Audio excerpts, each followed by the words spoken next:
Baik, assalamualaikum warahmatullahi wabarakatuh. Jadi di video kali ini saya ingin melakukan penginstalan database di Debian 12. Jadi untuk layanan database yang akan saya gunakan itu adalah MariaDB. Nah, database ini sendiri adalah suatu layanan untuk menyimpan berbagai macam data lah. Nah, untuk layanan-layanan yang biasanya digunakan untuk database ada MariaDB dan MySQL. Nah, di video ini saya akan menggunakan konfigurasi MariaDB dulu ya. Oke, tanpa berlama-lama, mari kita langsung ke konfigurasinya.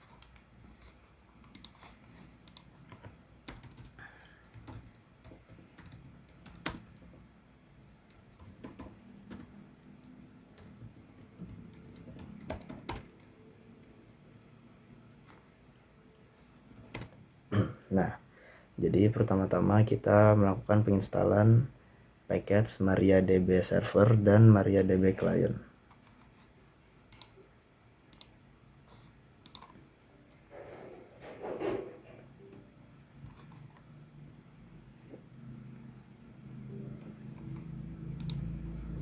Oke, maaf ya teman-teman, tadi masalah headset. Jadi pertama-tama kita melakukan penginstalan dulu apt install MariaDB server dan MariaDB client strip client. Oke. Nah, kita tunggu downloadnya.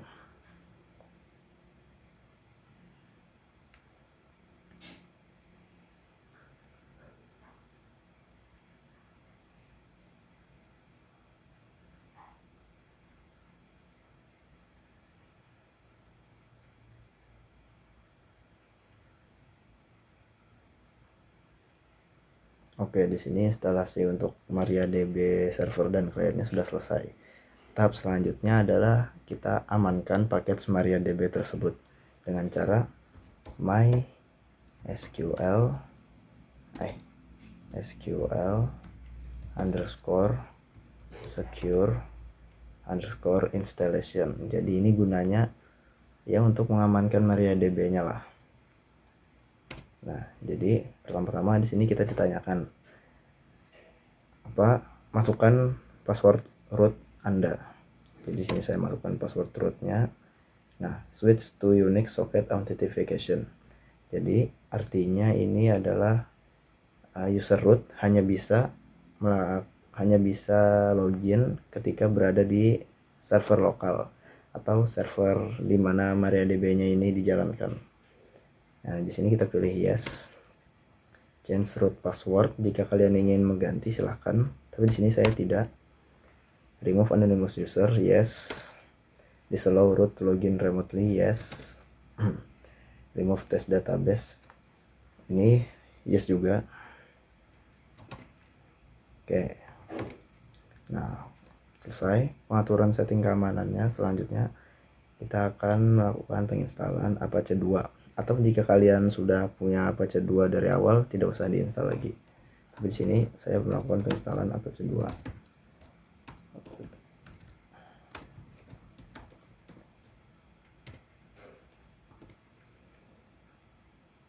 Nah, jadi untuk Apache 2 ya ini tidak perlu dikonfigurasi apa-apa, bisa saja langsung. Tapi di sini karena saya baru download Apache 2-nya, saya ingin menggunakan domain saya untuk mengakses web servernya. Jadi saya akan ganti domainnya dulu ya.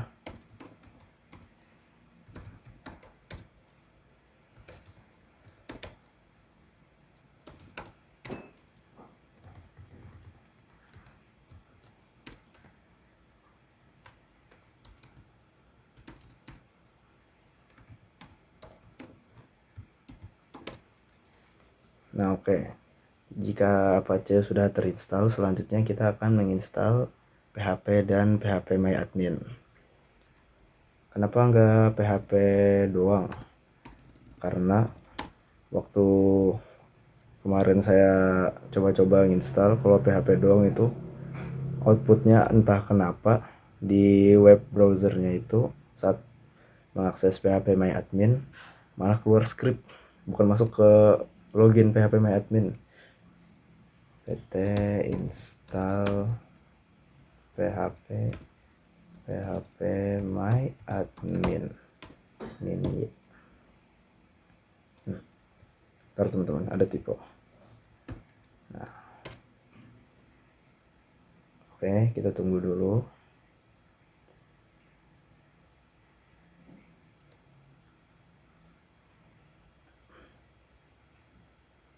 Nah, di sini muncul pilihan ada Apache 2 dan Lite TTPD. Karena kita menggunakan web server Apache 2, jadi kita memilih Apache 2. Nah, jadi ini adalah kenapa melihat Apache ini tuh fungsinya untuk mengonfigurasi PHP MyAdmin-nya secara otomatis. Nah, di sini kita pilih web server mana yang digunakan.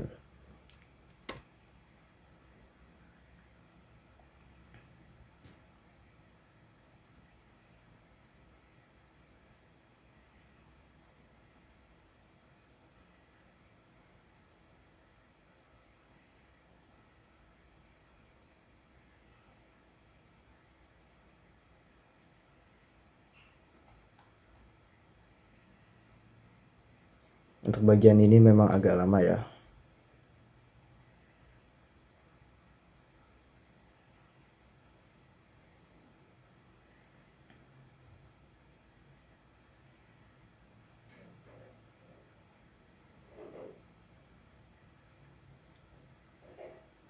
Nah, oke, untuk bagian ini kita pilih yes. Nah, ini di bagian ini kalian buat password untuk PHP MyAdmin. Terserah saja mau seperti apa passwordnya.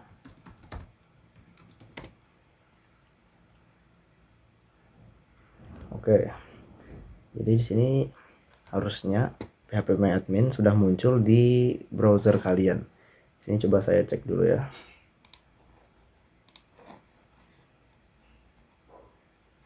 Coba kita cek browsernya dulu apakah berjalan.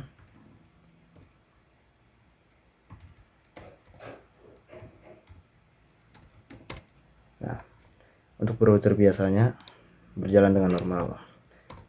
Tapi bagaimana dengan PHP MyAdmin-nya? Nah, jika kalian berhasil, maka tampilannya akan seperti ini.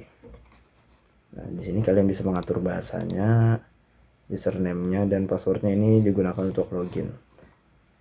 Oke, tapi karena kita belum membuat username untuk database-nya ini, kita balik lagi ke CLI ya. Nah, kita balik lagi untuk konfigurasi. Karena penginstalan PHP-nya sudah selesai, sekarang kita masuk ke dalam MariaDB-nya. Untuk login ke dalam MariaDB bisa seperti ini.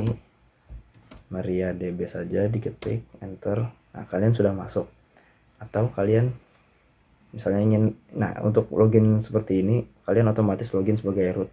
Jika kalian ingin login sebagai user terpisah, ada perintah yang lainnya lagi.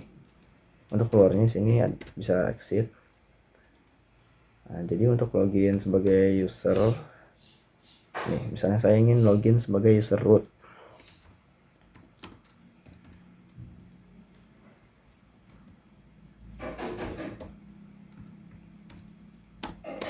Nah, nanti disuruh memasukkan password rootnya berapa. Nah, masuk sebagai root. Dan bisa juga menggunakan login user lainnya. Nah, sekarang kita akan membuat contoh salah satu usernya ya. Untuk membuat user, perintahnya adalah create user.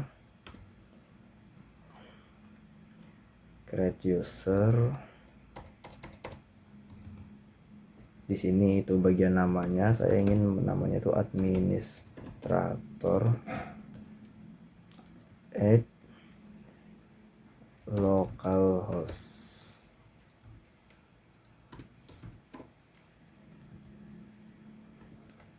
Identified by admin password. Oke. Nah, jika outputnya itu query oke, artinya konfigurasi aman saja. Nah, jadi di sini ada perintah create user administrator at localhost identified by admin password. Jadi administrator at localhost itu adalah user yang kita buat, dan identified by itu password dari usernya. Jadi usernya ini namanya administrator dan passwordnya itu admin password. Selanjutnya kita akan memberikan privilege kepada user ini, kepada user administrator.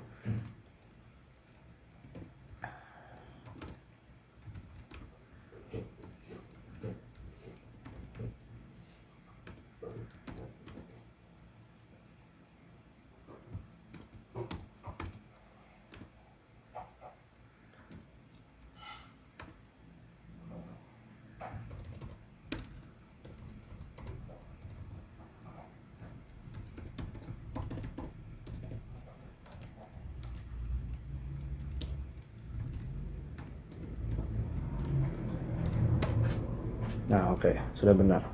Artinya berikan semua privilege ke semua database untuk administrator. Jadi administrator ini bisa mengakses semua database dan bisa mengedit, melakukan berbagai macam hal lah.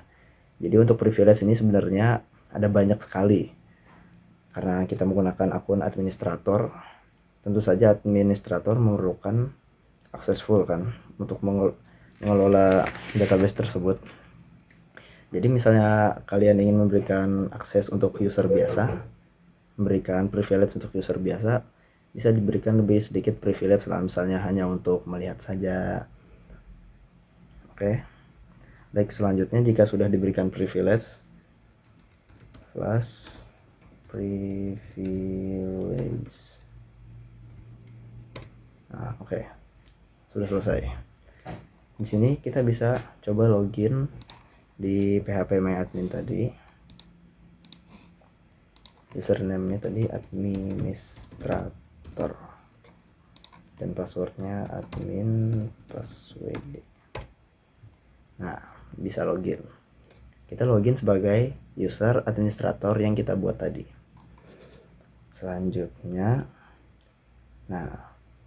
Selanjutnya di sini kita akan membuat satu database.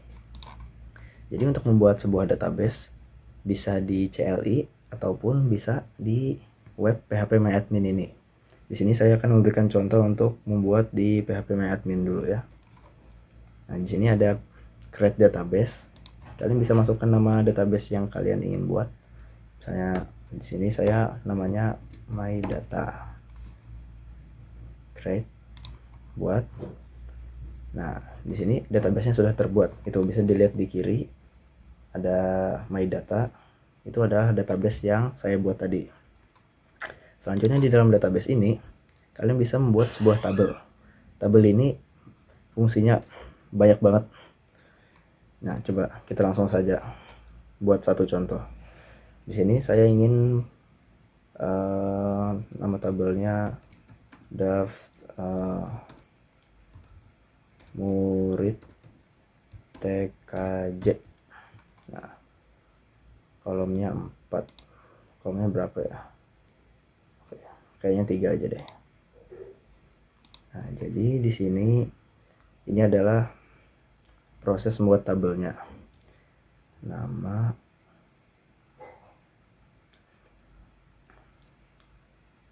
oke, absen, nama,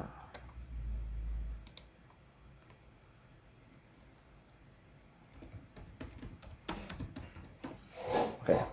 Jadi ini adalah ceritanya itu ini adalah tabel nama-nama murid dalam suatu kelas lah, yang berisi absen, nama, dan tanggal lahir. Jadi ini adalah data dari murid yang berada di kelas TKJ. Nah, untuk absen kita memerlukan format angka. Untuk format angka kita pilih int. Untuk nama itu adalah sebuah tulisan. Jadi jika sebuah tulisan itu pilih varchar atau teks. Teks itu untuk tulisan yang panjang, tapi karena nama ini hanya sedikit saja, varchar itu cuma 100 kata lah. Sedangkan teks ini lebih dari 100 kata. Jadi kita pilih varchar saja. Untuk tanggal lahir itu di sini ada format date. Nah, itu khusus untuk tanggal-tanggalan. Oke. Untuk range-nya kita set 100 saja. Artinya ini batasnya lah, batas berapa huruf atau berapa angkanya. Oke, jika sudah, cukup itu saja yang dikonfigurasi. Untuk yang lainnya ini tidak terlalu penting. Terus bisa dipencet save. Nah, di sini muncul seperti ini. Lalu ke bagian insert. Nah, di sini ada kolom-kolom yang telah kita buat tadi. Ada absen, nama, dan tanggal lahir. Untuk absen kita isi seperti biasa, absen. Untuk nama ya isi namanya dan tanggal lahir. Nah, di sini tuh ada kalendernya. Tapi kalender di sini cuma sampai 2016. Jadi untuk yang lahir di bawah 2016 itu nggak bisa nah tanggalnya. Jadi ceritanya aja dah 2016 nih. Nah, Faza Hidayat. Oke. Tanggal lahirnya ceritanya aja. Oke. Nah, go. Oke. Nah, to row inserted artinya ini oke saja, sudah berhasil. Nah, ini bisa dicek, kita masuk ke my data ini, kita cek. Nah, di sini ada tabel murid TKJ. Buka. Nah, di sini bisa dilihat ada Fatih Muhammad absen 1, tanggal lahirnya segini. Dan ada Faza Hidayat absen 2, tanggal lahirnya segini. Nah, di sini entah kenapa datanya selalu kedouble. Saya juga belum tahu. Tapi yang jelas ini adalah cara membuat tabel di dalam MySQL. Tabel ini juga bisa dilihat di dalam CLI, di dalam Debian 12-nya itu. Nah, sekarang kita coba cek.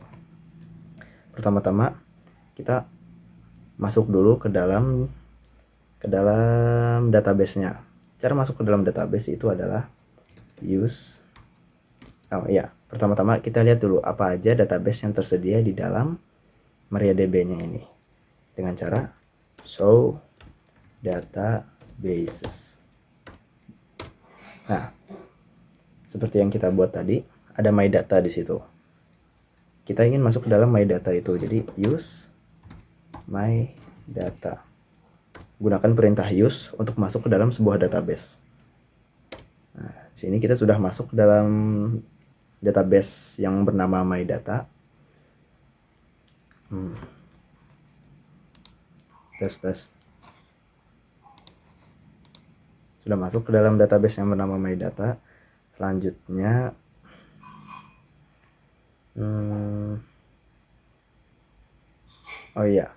selanjutnya itu kita ingin melihat tabel apa saja yang berada di dalam database-nya ini dengan cara show tables. Nah, oke. Seperti yang saya buat tadi, ada murid TKJ di situ. Cara ngecek isi dari murid TKJ-nya ini. Nah, jadi untuk cara ngecek apa isi dari dalam tabel tersebut itu adalah select from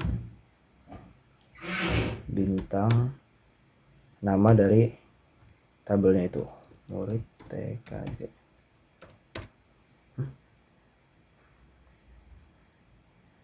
Ada yang error ya. Sebentar ya teman-teman.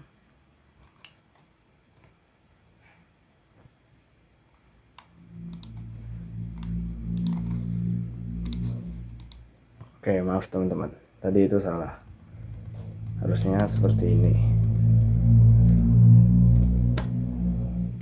Nah, select bintang from nama dari tabel tersebut. Nah, di sini bisa dilihat seperti yang kita buat tadi ya. Oke.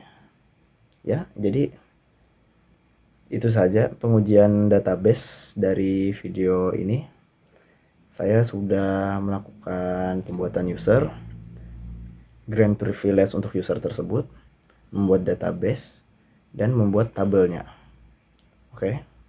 Baik, sekian itu saja yang dapat saya sampaikan di video kali ini. Mohon maaf bila ada salah kata. Wassalamualaikum warahmatullahi wabarakatuh.